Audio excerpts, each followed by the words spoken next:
Hey new parents, I'm Brian and welcome to The Dad Life. Today we have a special episode where a really good friend of mine is joining us to talk about raising twins. It's something that I haven't personally experienced, but there are many of you out there that are about to or already have twins, and I think it would be great to hear from a mom who is right there with you.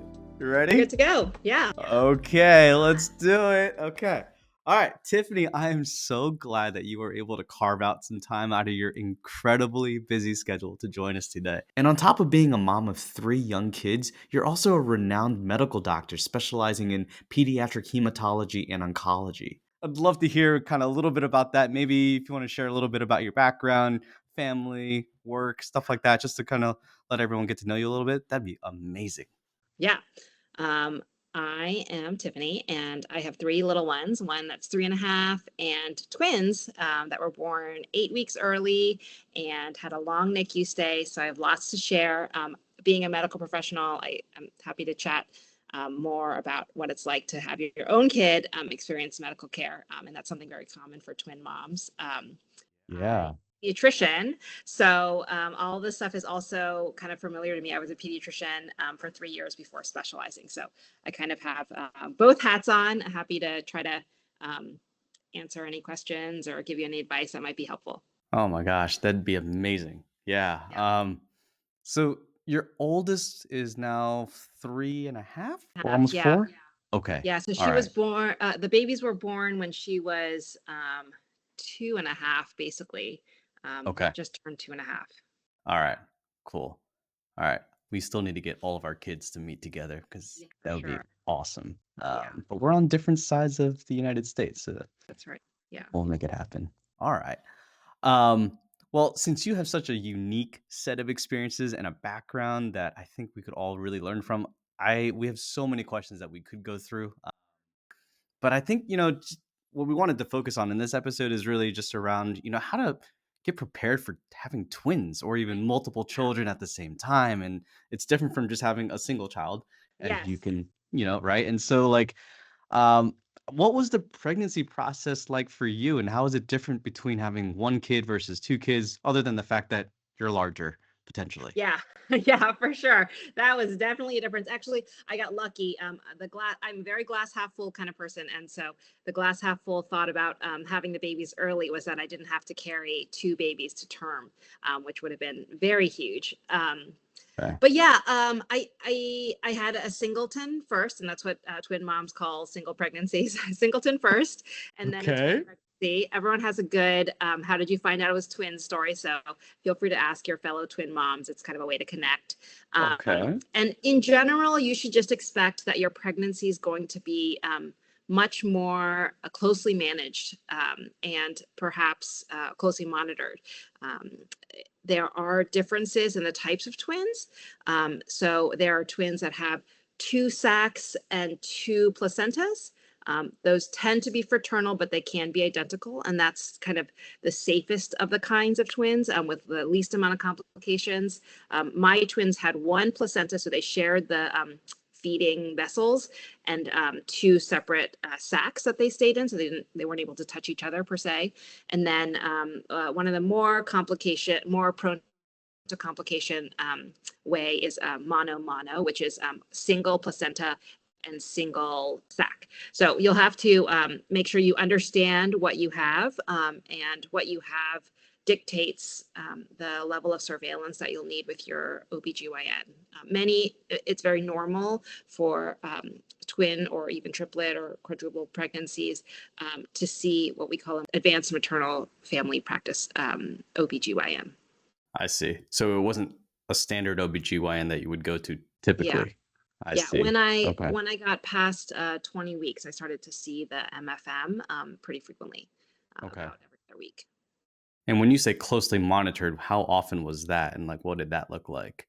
Every pregnancy is different. It depends on what kind you have. I think if you have the 2 separate sacs and 2 separate placentas, it's actually very close to having a singleton pregnancy, although you're larger, and probably after the 32-ish week mark, you're being seen on a weekly basis to monitor the twins.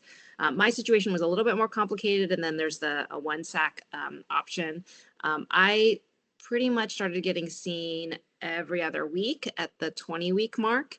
And I would get ultrasounds as well as doctor visits to check on the babies and the blood flow to the babies. And then one of my babies had a complication of being growth restricted, which is just a fancy way of saying small. Small, probably not getting enough blood flow. Her sister was probably stealing from her. The placenta that they shared was not evenly distributed. And so then I actually ended up being seen weekly starting at about 26 weeks. So that's a I lot, see. a lot for someone that's Wow. working, a lot for life. And you kind of expect your pregnancy to be still calm, but if you're I early see. on in your twin pregnancy, just know that there's going to be some increased medical interaction. Got it. I like that term growth restricted. Yeah, yeah, yeah. I'm going to use that more often. Okay. All right. Very cool. And I think you had mentioned earlier that you had a earlier delivery time, and I feel like I've heard this many times before with other people with multiple children being delivered at the same time. So is that common where twins, triplets, quadruplets might be delivered much earlier than the term length? And how did they Yeah. manage that care? Yeah. So the most common situation is that one of the babies or both of the babies are not just getting enough nutrition that they need, basically, is probably the most common problem. And so they're monitoring that pretty closely. And depending on what they find, and it might be that they have to kind of deliver one early, even though that one's doing fine. But obviously, you have to deliver everyone at the same time. You can't kind of deliver one and keep the other one inside. Um, so it's a risk benefit calculation that you're doing with your doctor as part of their team about, okay, there's a risk to the little baby or the potentially little baby, and when is the risk of being outside early and not having the full development inside the belly that you want, outweighing that. And for us, that was at 32 weeks. And I would say it's very common for even die, so two placenta, two sacs, which is kind of the safest version of twin pregnancy, to deliver by 37 weeks. Got it. Yeah. Okay. Yeah. Okay. Wow.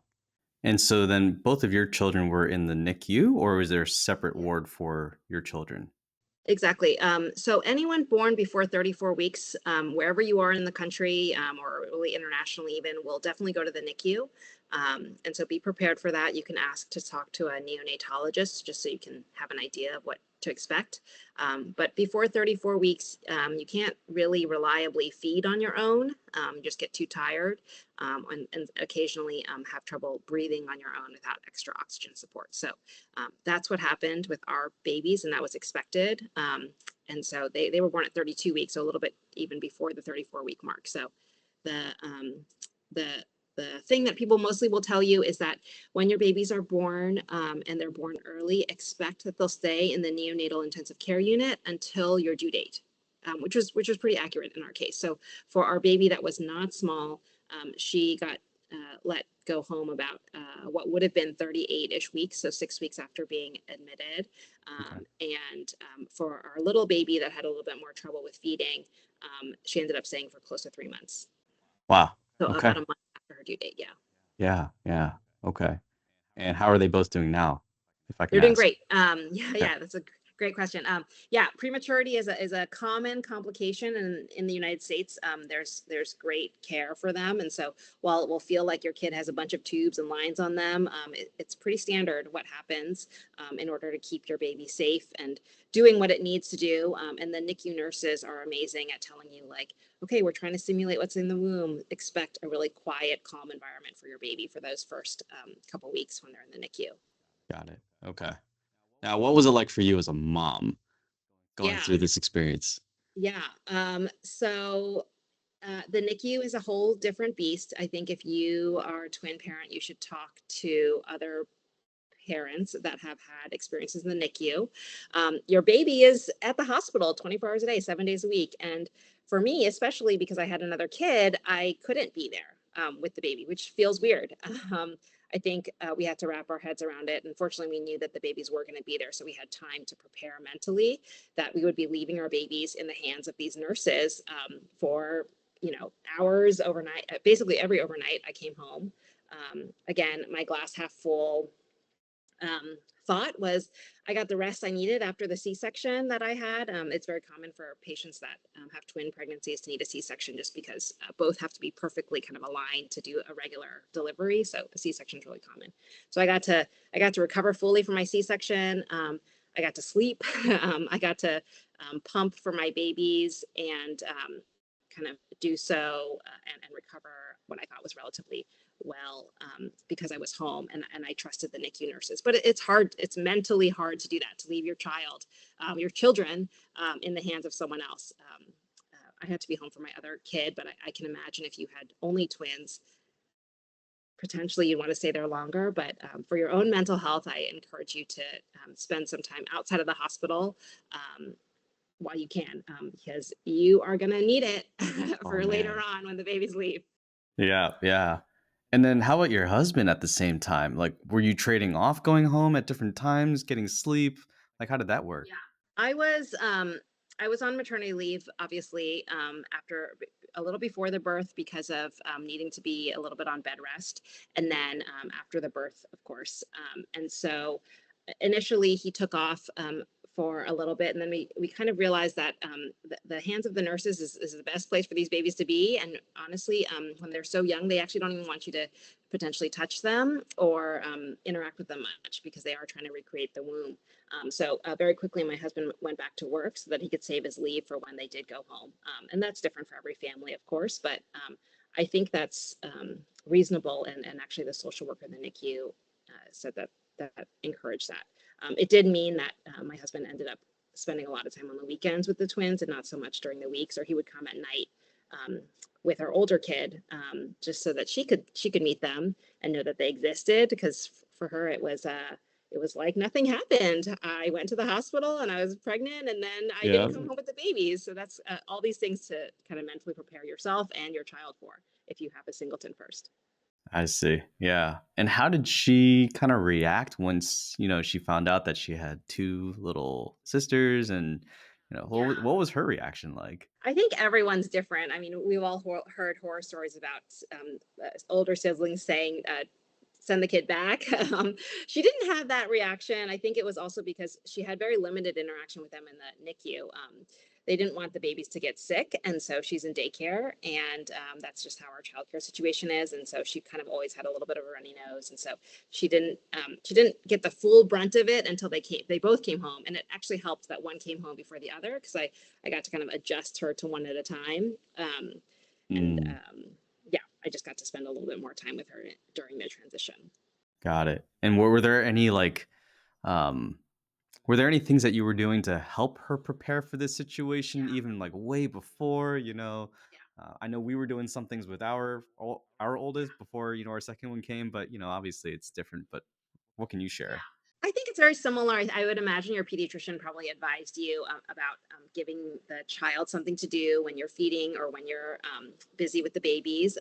Similarly, we did some special experiences after the baby was born where it was just mom and older child, just so that she knew that I still made time for her.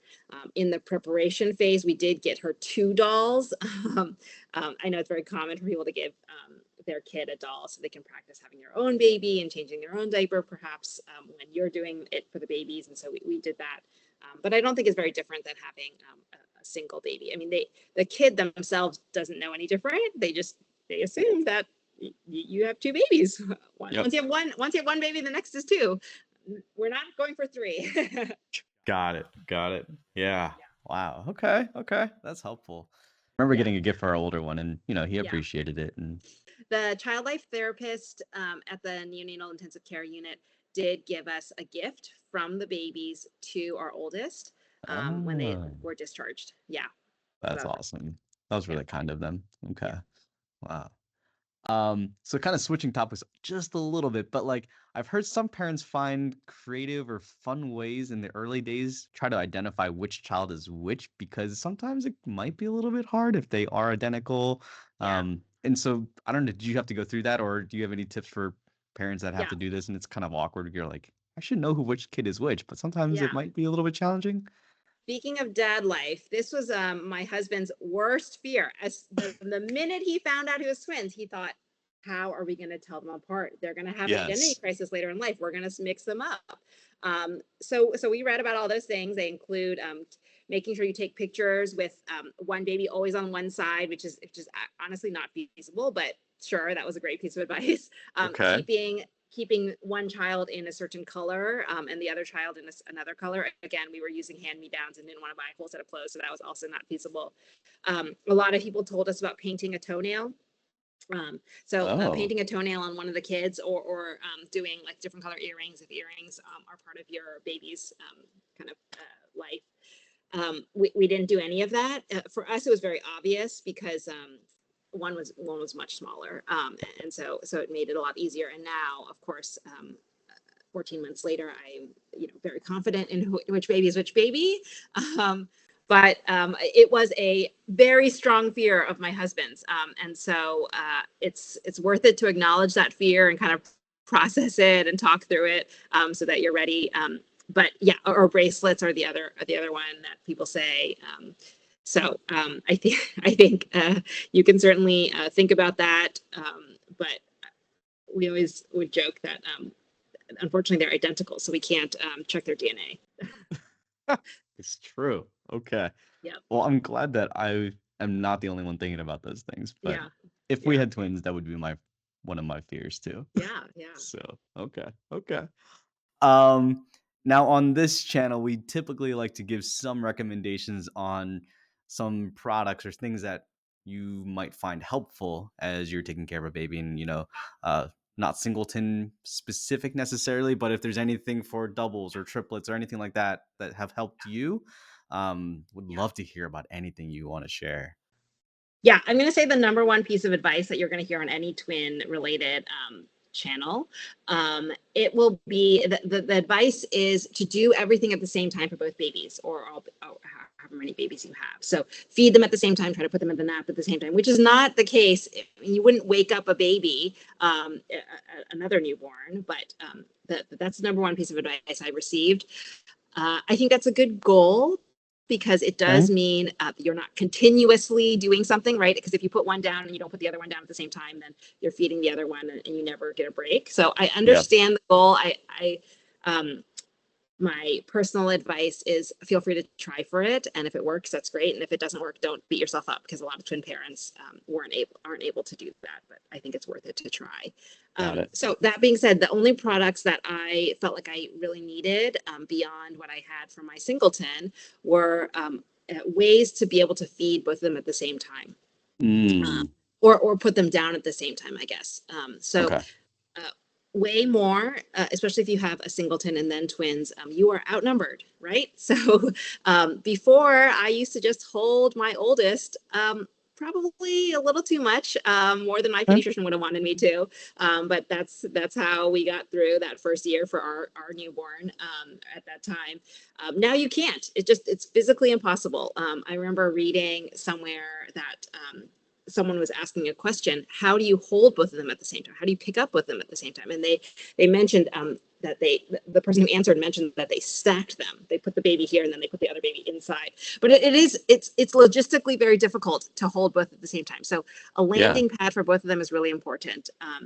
And the brands that people use for feeding for twins, that I hear over and over again, are the Twin Z pillow. It's kind of like a double boppy. Basically, it kind of looks like an M, and you can put Okay. each baby on each side. We use that. Actually, our babies, one of the babies breastfed, and the other baby, because of her feeding issues, only bottle fed. So we never actually fed them at the same time. We just use it as a place for them to sit at the same time and kind of look at things. Same thing for some type of thing to have them sit or see instead of them just laying on the ground. So either um, like a bouncer or a chair. Those are all more than one, or a swing. Having more than one of those is probably very useful. Okay. That's super helpful. Yeah. Yeah. Yeah. You just need a place to put the babies. We ended Yeah. up having a pack and play upstairs and a pack and play downstairs. And we actually had two. We were fortunate enough for someone to gift us two of the twinsies. So upstairs we had a place to put both of them on the ground without them rolling away, and then also the same downstairs. Okay.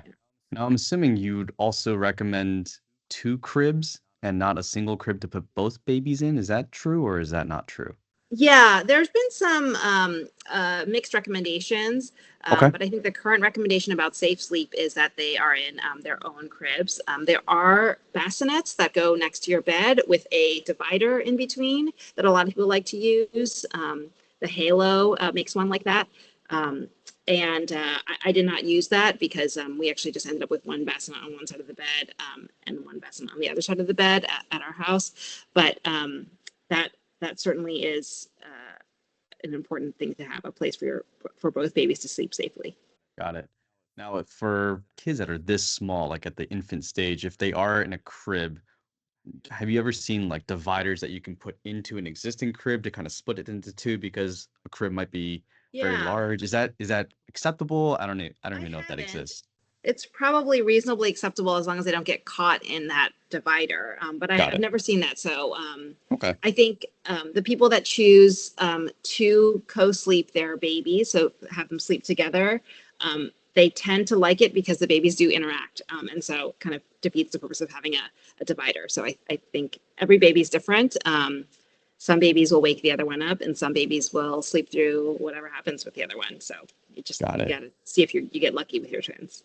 Okay. All right. That sounds good. Um, so now knowing what you know now, after Yeah, having twins for yeah, 14 months, yeah, is there anything that you'd say to yourself before having twins after you maybe found out to just help you get ready? Um, yeah. any thoughts? I would, I think people said this to me, but I would say to myself, you can do it.